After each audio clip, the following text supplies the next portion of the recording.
been pretty sick so far. KLR went in pretty deep. We got about 6 of us actually coming in.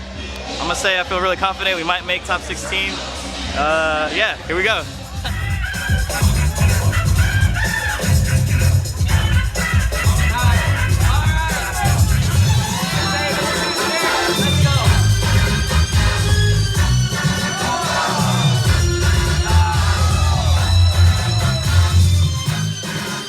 At the back of the event, there was this spring flooring, and I was just practicing there after my first preliminary battle. And I did a 2000 on it, and I tweaked my shoulder. So, and I wasn't planning on making it past prelims for whatever reason, you know. And then all of a sudden, Mark just comes up to me and he's like, "Oh shoot, you know, you made it, and you're gonna be going up in 60 seconds." And then Steven was just explaining like, you know, it's just for fun. Don't worry about it. We're just trying to get into the right mindset, but you don't want to wreck your body because your priority is school through foods. Whenever you're ready. Last one goes first. I already discussed with Steven that he was going to go out first, so knowing his strengths, he's going to come out with some fundamental, general solid foundation. So as you can see, he's doing some funky top rock. He's making some interesting faces, trying to aggravate the opponents. So what I'm thinking is, he's going to bust out a pretty solid foundational set, and I'll kind of embellish that by doing an entry and then something involving a dynamic ending or something. It's not very set in how I'm going to approach this, especially since I was going to leave right before they called us up, so yeah, this is really spur of the moment. So I see this guy coming out, and he's not even that great. He's kind of just stumbling all along the ground.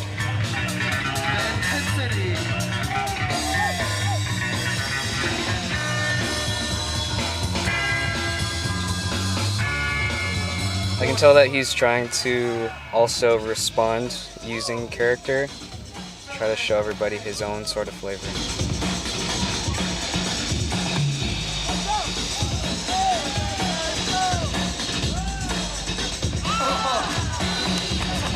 It's pretty obvious to me that Steven definitely took that round. He's getting up in my face, but it's all right. I've already got a pre-planned entry, so I start off with that.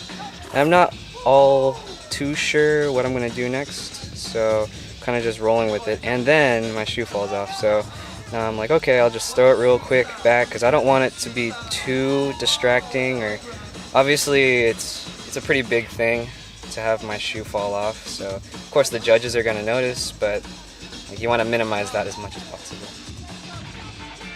So the B-girl comes out, and so at this point I feel like I kind of messed it up for Steven and I in a way, because I mean the shoe thing was just so obvious.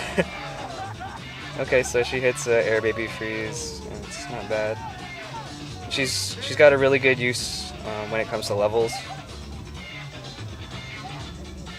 A little bit stumbling there, and some little character highlights as well, so that's good.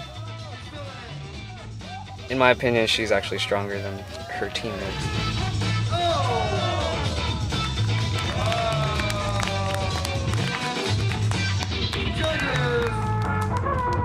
I'm a little injured, so the second battle I actually didn't do so well, but you know, it's okay, it's okay. I just don't want to have anything that's long-lasting, anything that's going to impact my performance when I battle in Schools for Fools, because that's my priority. I was really excited for Cypher Cup, not being able to battle since last Schools for Fools. I actually forgot how it felt like to battle. I was actually initially was supposed to enter with Mook, but he couldn't go anymore. Initially I was supposed to compete with Julian, but he came 5 minutes late. So me and David entered spontaneously, and actually it worked out because we actually made it to top 16. To my surprise, we actually passed prelims, and it's my first time passing prelims as a 2v2. Top 16 was a little different. We knew that the competition was really, really strong. We actually got paired up against Floor Gangs, Hijack, and Purple One.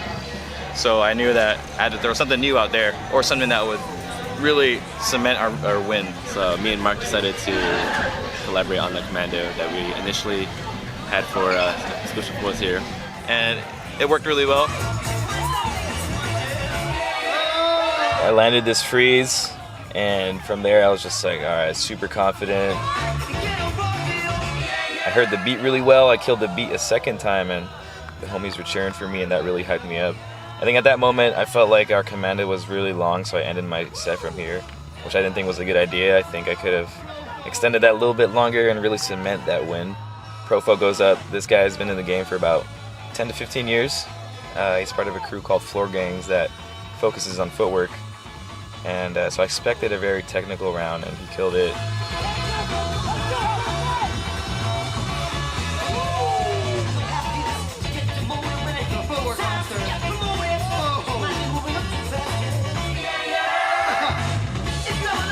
Knowing the judges, they know that he's also somebody that's been in the game very long, so they expected a really good set from him. And he ended pretty well, ended in this like knee drop type of thing. So I respected him. Then David responded, and he kind of faked him out after that, which I think the judges gave bonus points for. These people were definitely one of my inspirations since I've started breaking, so it was an honor to battle these people, and these guys made me go out of my shell and tried harder than ever.